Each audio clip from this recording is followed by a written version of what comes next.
ప్రార్థన చేసుకుందాం. ప్రియ తండ్రి, ఈ రోజున మీరు మాలో ప్రతి ఒక్కరితో మాట్లాడండి. మీ కృపయందు వర్ధిల్లునట్లు, మీ మాట చొప్పున చేయగలుగునట్లు మమ్మలను బలపరచుమని యేసుక్రీస్తు వారి ఘననామమున ప్రార్థిస్తున్నాము తండ్రి. ఆమేన్. సోదరీ సోదరులారా, ఈ రోజున మనం దేవుని వాక్యము నుండి ఆదికాండము 20వ అధ్యాయం అధ్యయనం చేయబోతున్నాం. మీ బైబిళ్ళు తెరిచి చూడండి. ప్రతి వచనం, దాని వ్యాఖ్యానం వినండి. ఆశీర్వచనాలు పొందండి. ఈ అధ్యాయంలోని ప్రాముఖ్యమైన అంశాలను మీ దృష్టికి తెస్తాను. అబ్రాహాము ఒక ప్రవక్త. అతడు అందరి కోసము ప్రార్థన చేయవలసిన వాడు. అలాంటి వ్యక్తి కటిక్కిన అబద్ధం చెప్పాడు. అబీమెలెకుతో ఈమె నా చెల్లెలు అన్నాడు. శారా మాత్రం తక్కువ తిన్నదా? ఆమె కూడా ఇతడు నా అన్న అని అబద్ధం చెప్పింది. అంతకు మునుపు ఒకసారి ఈజిప్టులో ఇలాగే తన భార్యను చూపి ఈమె నా చెల్లెలు అన్నాడు. మళ్లీ ఇప్పుడు అదే అబద్ధం చెబుతున్నాడు. ఈ అబద్ధాన్ని గురించి వీరు తగిన చర్య తీసుకోకపోతే ఇదే మరల వారిని బలహీనపరుస్తుంది. ఇస్సాకు పుట్టక మునుపు ఈ విషయం వీరు పరిష్కరించుకోవాలి. శ్రోతలు, మీరైనా నేనైనా జీవితంలో తలెత్తిన పాపాన్ని కలుపు మొక్కలాగా ఏరి పారేయకపోతే ఆశీర్వాదానందం ఉండదు, పాడైపోతాము. 1-2 వచనాలు. అక్కడి నుండి అబ్రహాము దక్షిణ దేశానికి తరలిపోయి కాదేషుకు, షూరుకు మధ్యప్రదేశంలో నివసించి గెరారులో కొన్నాళ్లు ఉన్నాడు. అప్పుడు అబ్రహాము తన భార్య అయిన శారాను గురించి ఈమె నా చెల్లెలు అని చెప్పాడు గనుక గెరారు రాజైన అబీమెలెకు శారాను పిలిపించి తన ఇంట చేర్చుకున్నాడు.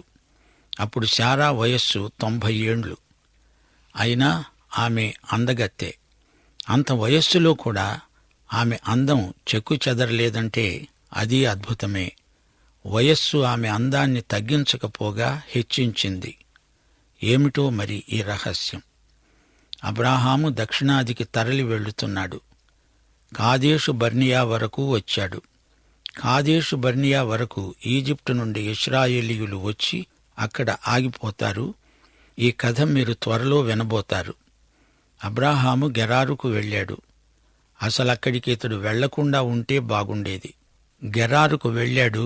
వెళ్లడమే కాదు, శారాను గురించి ఒక చిన్న పెద్ద అబద్ధం చెప్పాడు. ఈ పాపం ఒక కలుపు మొక్క. దీనిని వీరు తమ జీవితమనే తోటలో నుండి పీకి పారేయాల, లేకపోతే ఆశీర్వాదం ఉండదు. అబీమెలెకు శారాను తన అంతఃపురంలోకి తెచ్చాడు. దేవుడు అబీమెలెకుకు కలలో కనిపించి అతణ్ణి హెచ్చరించాడు. ఇదిగో అబీమెలెకు, ఈమె మగనాలు, ఈమెను ముట్టుకోకు, సస్తావు, జాగ్రత్త. అబీమెలెకు తన జనమును గురించి నాది నీతిగల జనం అని దేవునికి చెప్పుకున్నాడు. తన నిర్దోషిత్వాన్ని దేవునికి రుజువు చేసుకున్నాడు. అతడు చేతులతో ఏ దోషము చేయక యథార్థ హృదయంతో ఉన్నాడు. తప్పంతా శారా అబ్రహాములదే. వారు అబద్ధం చెప్పారు. అలా చెప్పకూడదు కదా. అబీమెలెకు దేవునికి విరోధంగా పాపం చేయకుండా దేవుణ్ణి మహిమపరిచాడు. ఎట్టి కీడు శారాకు కలగకుండా దేవుడే కాపాడాడు కాబట్టి సరిపోయింది. ఈ సంగతులు తెలుసుకొని అబీమెలెకు పరివారమంతా ఎంతో భయపడ్డారు. అబీమెలెకు అబ్రహామును పిలిచి బాగా చీవాట్లు పెట్టాడు. చెయ్యరాని పని నా పట్ల చేశావుటయ్యా భక్తుడా. నేను నీ ఎడల చేసిన కీడేమిటి? నన్నెందుకు ఇలా చిక్కులో పడేశావు? ఎందుకిలా చేశావు అని నిలదీసి అడిగాడు. అబ్రహాము ఇచ్చిన సాక్ష్యం వినండి. అబీమెలెకు రాజా, ఈ స్థలమందు దేవుని భయము ఏమాత్రమూ లేదు. నా భార్య నిమిత్తము నన్ను చంపుతారేమో అని ఇలా చేశాను. అంతేకాదు, ఈమె నా చెల్లెలు అనే మాట నిజమే. ఆమె నా తండ్రి కుమార్తె గాని నా తల్లి కుమార్తె కాదు. ఆమె నాకు భార్య అయింది. చూచారా, అబ్రహాము అల్ప విశ్వాసమిది. ఈ దేశంలో దేవుని భయం లేదు అంటున్నాడు. ఈ రాజుకు ఎంతో దైవభీతి ఉంది. లేకపోతే ఎంతో కీడు జరిగుండేది.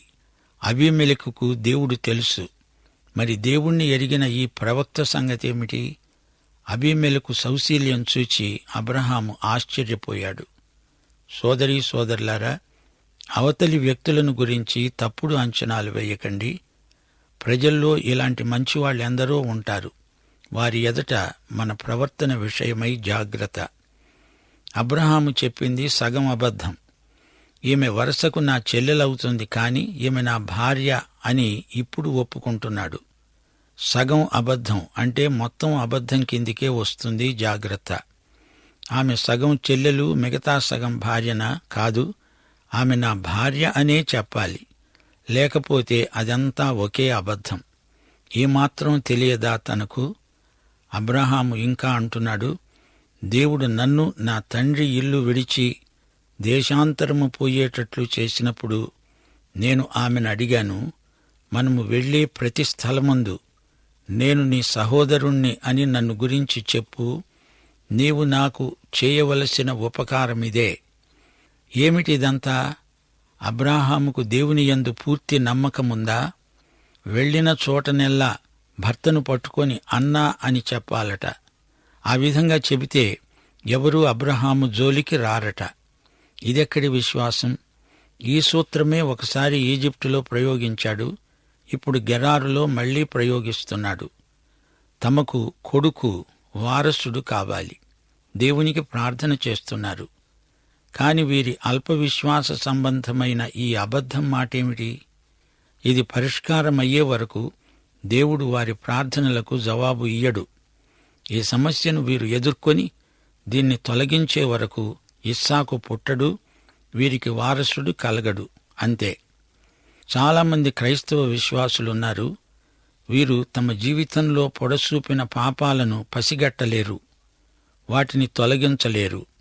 తమ పాపాలకు తామే కఠిన శిక్ష విధించుకోవాలి. అలా చేయనందుచేతనే వారి బతుకులలో సంతోషం లేదు, ఆశీర్వాదం ఉండదు. వారి అపజయానికి కారణం వారు పాపాన్ని ఉండనిస్తున్నారు. అదీ సంగతి. మన సంఘ నాయకులు ఈ పాఠం నేర్చుకుంటే ఎంత మేలు. సంఘాలలో ఉజ్జీవం వచ్చి తీరుతుంది. అందులో ఎట్టి సందేహమూ లేదు. పాపాన్ని పట్టి తేవాలి. అది యుద్ధ ఖైదీగా మనకు చిక్కాలి. 1 కొరింథీ 11:28 నుండి 32 వరకు ధ్యానించండి. దేవుని వాక్యం ఏమి చెబుతోంది? ప్రతి మనుష్యుడు తనను తాను పరీక్షించుకోవాలి. అలాగు చేసి ఆ రొట్టెను తిని ఆ పాత్రలోనిది త్రాగాలి. ప్రభువు శరీరమని వివేచింపక తిని త్రాగేవాడు తనకు శిక్షావిధి కలగటానికే తిని తాగుతున్నాడు. ఇందువలననే మీలో అనేకులు బలహీనులు, రోగులు అయి ఉన్నారు. చాలామంది నిద్రిస్తున్నారు.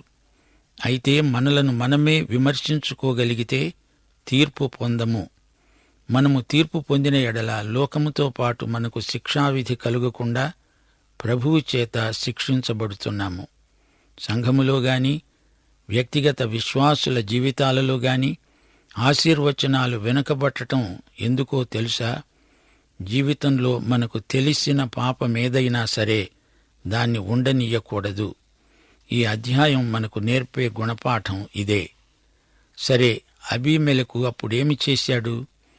గొర్రెలను, గొడ్లను, దాసదాసీజనులను రప్పించి అబ్రహాముకు ఇచ్చి అతని భార్య అయిన శారాను అతనికి తిరిగి అప్పగించాడు. అప్పుడు అబీమెలెకు అన్నాడు, ఇదిగో నా దేశము నీ ఎదట ఉన్నది, నీకిష్టం వచ్చిన స్థలమందు కాపురముండు. అబీమెలెకు శారాతో అన్నాడు, ఇడుగో నీ అన్న అన్నావే, అనగా నీ భర్తకు నేను 1000 రూపాయలిచ్చాను. ఇది నీ వద్దనున్న వారందరి దృష్టికి ప్రాయశ్చిత్తముగా ఉండడానికి ఇది నీ పక్షముగా ఇచ్చాను. ఈ విషయమంతటిలో నీకు న్యాయం తీరిపోయింది. చూచారా? అబ్రహాము చెప్పిన అబద్ధాన్ని అబీమెలెకు ఎత్తి పొడుస్తున్నాడు. ఇడుగోనమ్మా నీ అన్న అన్నాడు. అబ్రాము ముఖంలోకి అప్పుడు శారా చూచింది. ఇద్దరూ ముఖాలు దించుకున్నారు. ఆ పళాన అబ్రహాము ప్రార్థన చేశాడు. అబ్రహాము దేవునికి ప్రార్థన చేయగా దేవుడు అబీమెలెకును, అతని భార్యను, అతని దాసీలను బాగుచేశాడు, స్వస్థపరిచాడు. అబ్రహాము ప్రవక్త. అతడు ప్రార్థించినప్పుడు రాజకుటుంబికులు సపరివారంగా స్వస్థత చెందారు. వారికి ఎన్నెన్నో జబ్బులు. రాజుగారికి, రాణివాసంలో అందరికీ, సిబ్బందికి ఆయురారోగ్యములు కలగాలని అబ్రహాము ప్రార్థించాడు. సంతానము లేని ఆ స్త్రీలకు సంతాన ప్రాప్తి. అబ్రహాము భార్య అయిన శారాను బట్టి దేవుడు అబీమెలెకు ఇంటిలో ప్రతి గర్భాన్ని మూశాడు. అబ్రహాము ప్రార్థించినప్పుడు దేవుడు వారి గర్భములను తెరిచాడు. దేవుని ప్రవక్త అయిన అబ్రహాము పరలోకములో విడుదలైనది ఇక్కడ విడుదల చేశాడు, పరలోకములో బంధింపబడింది ఇక్కడ బంధిస్తాడు. మీకు జ్ఞాపకముందా? యేసు ప్రభువు మత్తయి సువార్త 18వ అధ్యాయం 18వ వచనంలో ఏమన్నాడు? భూమి మీద వేటిని మీరు బంధిస్తారో అవి పరలోకమందు బంధింపబడతాయి. భూమి మీద మీరు వేటిని విప్పుతారో అవి పరలోకమందు విప్పబడతాయి అని మీతో నిశ్చయంగా చెబుతున్నాను.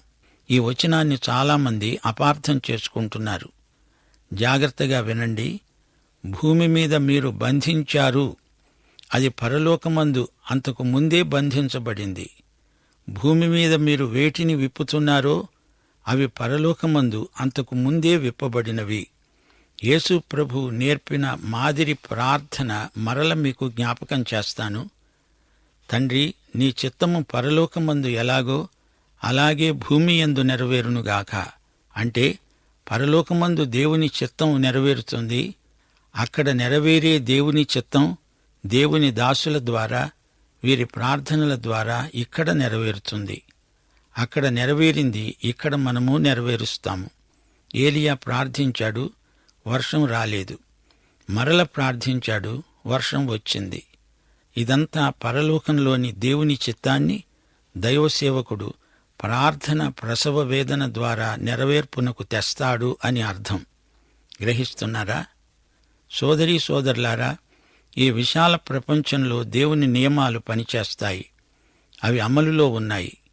దైవభక్తికి, దేవుని రాజ్య పౌరసత్వానికి నిబంధనలు, నియమాలు దేవుని వాక్యమందు పొందుపరచబడి ఉన్నాయి. పరలోకానికి ఎన్నో దారులుండవు, ఉన్నది ఒకే దారి.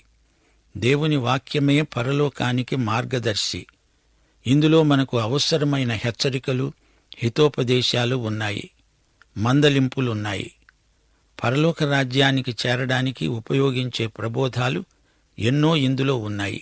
వీటిని నిర్లక్ష్యం చేస్తే పరలోక రాజ్య ప్రవేశం దుర్లభమవుతుంది. దేవుని వాక్య నియమాలను పాటించకపోతే ఫలితాలు ఎలా ఉంటాయో నేను వేరుగా చెప్పనక్కర్లేదు. రాయబడిన దేవుని వాక్యం దేవుని నియమాలే. అవి అంతటా అమలులో ఉన్నాయి. అవి పుస్తక రూపంలో నీ చేతిలోకి వచ్చాయి నిజమే, కాని ఆ నియమాలు మన మనస్సుల్లో, మన గ్రంథులలో, మన నరనరాలలో, నవనాడులలో పనిచేస్తున్నాయి. వీటిని వ్యతిరేకించకూడదు, నిర్లక్ష్యం చేయకూడదు. అలా చేస్తే మనిషికి అదే అస్వస్థత, జబ్బు, రోగం. దేవుని వాక్యం సలహాలిస్తుందా అంటే ఇస్తుంది. అంతేకాదు, వాటిని పాటించకపోతే కలిగే దుష్ఫలితాలు ఎలాంటివో ఆ సంగతి కూడా బైబిల్ చెబుతుంది. దుష్ఫలితాలు రాకుండా ఏం చెయ్యాలో అది కూడా బైబిల్ మనకు నేర్పుతుంది, చూపుతుంది. ఇల్లు కట్టేటప్పుడు దానికి నియమాలున్నాయి. ఆ ప్రకారమే కట్టాలి. లేకపోతే కట్టిన ఇల్లు కాస్త కూలిపోతుంది. సోదరీ సోదరులారా, పరిశుద్ధ లేఖన నియమాలను అనుసరించి జీవించండి. బైబిలులోని చరిత్ర నేర్పే పాఠాలను మన జీవితాలకు అన్వయించుకోవాలి. యేసులాగా ఉండాలంటే, ఆయన రాజ్యంలో నీవు ఉండాలంటే దేవుని వాక్యం చెప్పినట్లు చేయాలి. వేరే మార్గం లేదు. ఇదే ఆనంద మార్గం, మహిమకు రాచబాట. సరే, ఇప్పుడు ఆదికాండం 21వ అధ్యాయంలోకి వచ్చేశాము. ఈ అధ్యాయంలో ఇస్సాకు జననం, హాగరు, ఇష్మాయేలు ఇంటి నుండి వెళ్లగొట్టబడ్డారు. బెయేర్షెబాలో అబ్రహాము, అబీమెలెకు భేటీ. అబ్రహాము, శారాలు గత అధ్యాయంలో అబద్ధం చెప్పారు. ఆ విషయంలో వారు దేవునితో సరిచేసుకున్నారు. దేవుడు వారిని క్షమించాడు. వారికి ఇస్సాకు అనే కుమారుణ్ణి దేవుడు ప్రసాదించాడు. ఆదికాండం 21వ అధ్యాయం. యెహోవా తాను చెప్పిన ప్రకారం శారాను సందర్శించాడు. యెహోవా తానిచ్చిన మాట చొప్పున శారాను గూర్చి జరిగించాడు. ఇస్సాకు పుట్టుకకు, యేసుక్రీస్తు పుట్టుకకు కొన్ని పోలికలు ఉన్నాయి. క్రీస్తు రాకడకు ముందు గుర్తుగా ఇస్సాకు జన్మం దేవుడు మనకిచ్చిన చరిత్రాత్మక సంకేతం. దేవుడు వాగ్దానము చేసిన సమయానికి సరిగా ఇస్సాకు పుట్టాడు. గలతీ 4:4 కాలము సంపూర్ణమైనప్పుడు దేవుడు తన కుమారుణ్ణి పంపాడు. ఆయన స్త్రీయందు పుట్టి మనము దత్తపుత్రులము కావాలని ధర్మశాస్త్రమునకు లోబడి ఉన్న వారిని విమోచించడానికి ధర్మశాస్త్రమునకు లోబడిన వాడయ్యాడు. అప్పుడు అబ్రహాము తనకు పుట్టినవాడును తనకు శారా కనినవాడునైన తన కుమారునికి ఇస్సాకు అని పేరు పెట్టాడు. దేవుడు అబ్రాహాముకు ఆజ్ఞాపించిన ప్రకారం 8 దినముల వాడైన ఇస్సాకు అనే తన కుమారునికి సున్నతి చేశాడు. అబ్రాహాము కుమారుడైన ఇస్సాకు అతనికి పుట్టినప్పుడు అతడు 100 ఏండ్లవాడు. ఇందులో మనము నేర్చుకోవలసిన పరమ సత్యాలు కొన్ని ఉన్నాయి. ఇస్సాకు పుట్టుక ఒక అద్భుతం. అది సహజాతీతం. ప్రాకృతిక నియమానికి ఈ పుట్టుక విరుద్ధమైనది. రోమాపత్రిక 4:19 పౌలు రాశాడు, అబ్రాహాము విశ్వాసమందు బలహీనుడు కాక రమారమి 100 ఏండ్ల వయస్సు గలవాడై ఉండి అప్పటికి తన శరీరము మృతతుల్యమైనట్లును శారాగర్భము కూడా మృతతుల్యమైనట్లును ఆలోచించాడు. మృతిలో నుండి జీవమును రప్పించే దేవుడు అద్భుతం జరిగిస్తాడు. అసలు అలాంటి పుట్టుక అద్భుతమే. శారా అబ్రహాములతో దేవుడు పనిచేయబోతున్నాడు.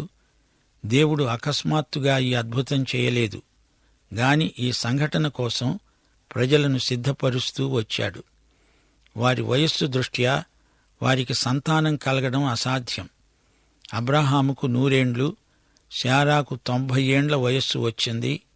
ఈ విషయంలో అబ్రహాము శారాలు కేవలం నిమిత్తమాత్రులే.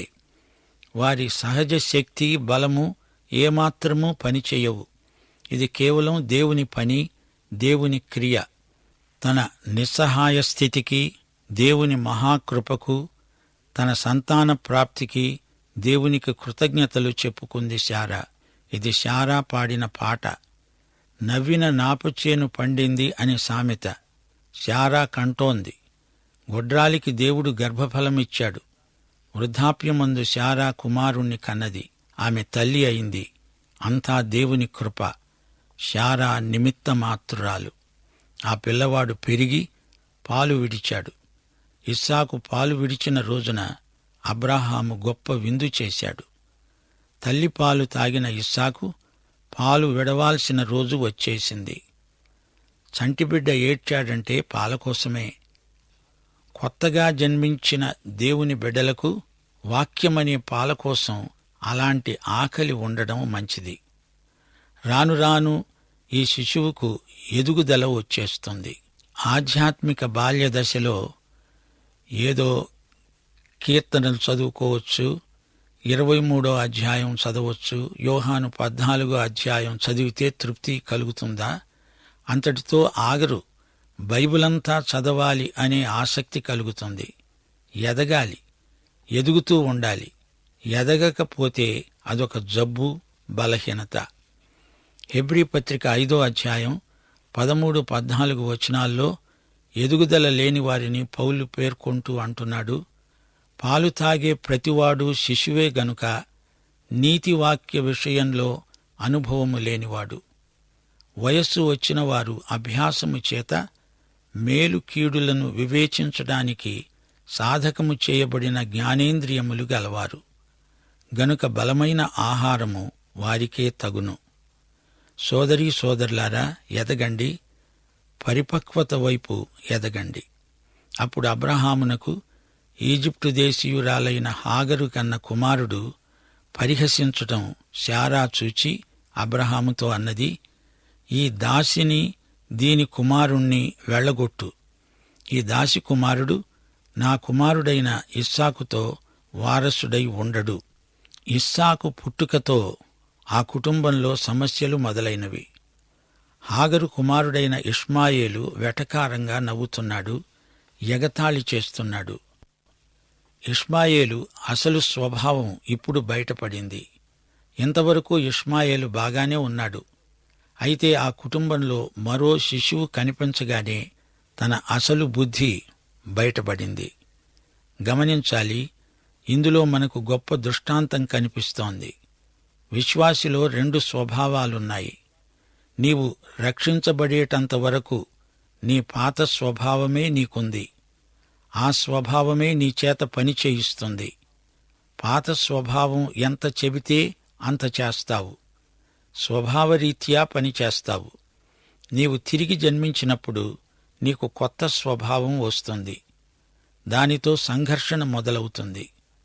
రోమాపత్రిక 7వ అధ్యాయంలో ఈ పాత కొత్తల మధ్య సంఘర్షణను పౌలు వర్ణించాడు. రోమాపత్రిక 7వ అధ్యాయం 19వ వచనం. నేను చేయగోరే మేలు చేయక చేయగోరని కీడు చేస్తున్నాను. అంటే కొత్త స్వభావం చేయను అంటుంది, పాత స్వభావం చేస్తాను అంటుంది. ఇది సంఘర్షణ. అయితే నీవు ఏ స్వభావాన్ని సమర్థిస్తావో ఆ విషయం తీర్మానం చేసుకోవలసి వస్తుంది. ఏమీ లేదు, ప్రభువుకు పూర్తిగా లోబడు. ఆత్మకు స్వేచ్ఛనిస్తే ఆత్మానుసారంగా ప్రవర్తిస్తావు, లేకపోతే శరీరానుసారంగా పనిచేస్తావు. అటో ఇటో మూడో మార్గం లేదు. తటస్థ విధానం పనిచెయ్యదు. దాసిదాని కొడుకును బయటికి గెంటివెయ్యాలి. ఇది ఆదికాండం మనకు నేర్పే పాఠం. హాగరు కొడుకు దాసీపుత్రుడు వెళ్ళిపోవాలి. వేరే మార్గం లేదు. తన కుమారుణ్ణి బట్టి ఆ మాట అబ్రహామునకు మిక్కిలి దుఃఖం కలిగించింది. శరీరరీతిగా ఇష్మాయేలు కూడా అబ్రహాము కుమారుడే. ఇస్సాకు అప్పుడే పుట్టాడు, పసిపిల్లాడు. అతనికేం తెలుసు? అయితే ఇష్మాయేలు ఆ ఇంటిలో 14 సంవత్సరాలున్నాడు. అబ్రహాము తన కొడుకైన ఇష్మాయేలును ప్రేమించాడు. అయితే ఇప్పుడు అతణ్ణి పంపివేయాల్సి వచ్చింది. అబ్రహాము శారాలు కలిసి చేసిన ఆ పనిని దేవుడు ఆమోదించలేదు. ఇష్మాయేలు వారసుడు కాడు. అతడు వెళ్ళిపోక తప్పదు. ఇది అబ్రహాముకు గుండె నొప్పిగా పరిణమించింది. శారా అంటోంది, ఈ దాసిది, దీని కొడుకు ఒక్క క్షణం కూడా ఇక్కడ ఉండడానికి వీల్లేదు. వీరిని పంపించి వేయాల్సిందే. సోదరీ సోదరులారా, పాత కొత్త స్వభావాలు రెండింటినీ ఎలా సమర్థించుకోగలం? అది అసాధ్యం. నీవు ఏదో తీర్మానం చెయ్యాలి, తప్పదు. యాకోబు పత్రిక 1వ అధ్యాయం 8వ వచనం. అట్టి మనిషి ద్విమనస్కుడై తన సమస్త మార్గములందు అస్థిరుడు గనుక ప్రభువు వలన తనకు ఏమైనా దొరుకుతుందని తలంచుకోకూడదు.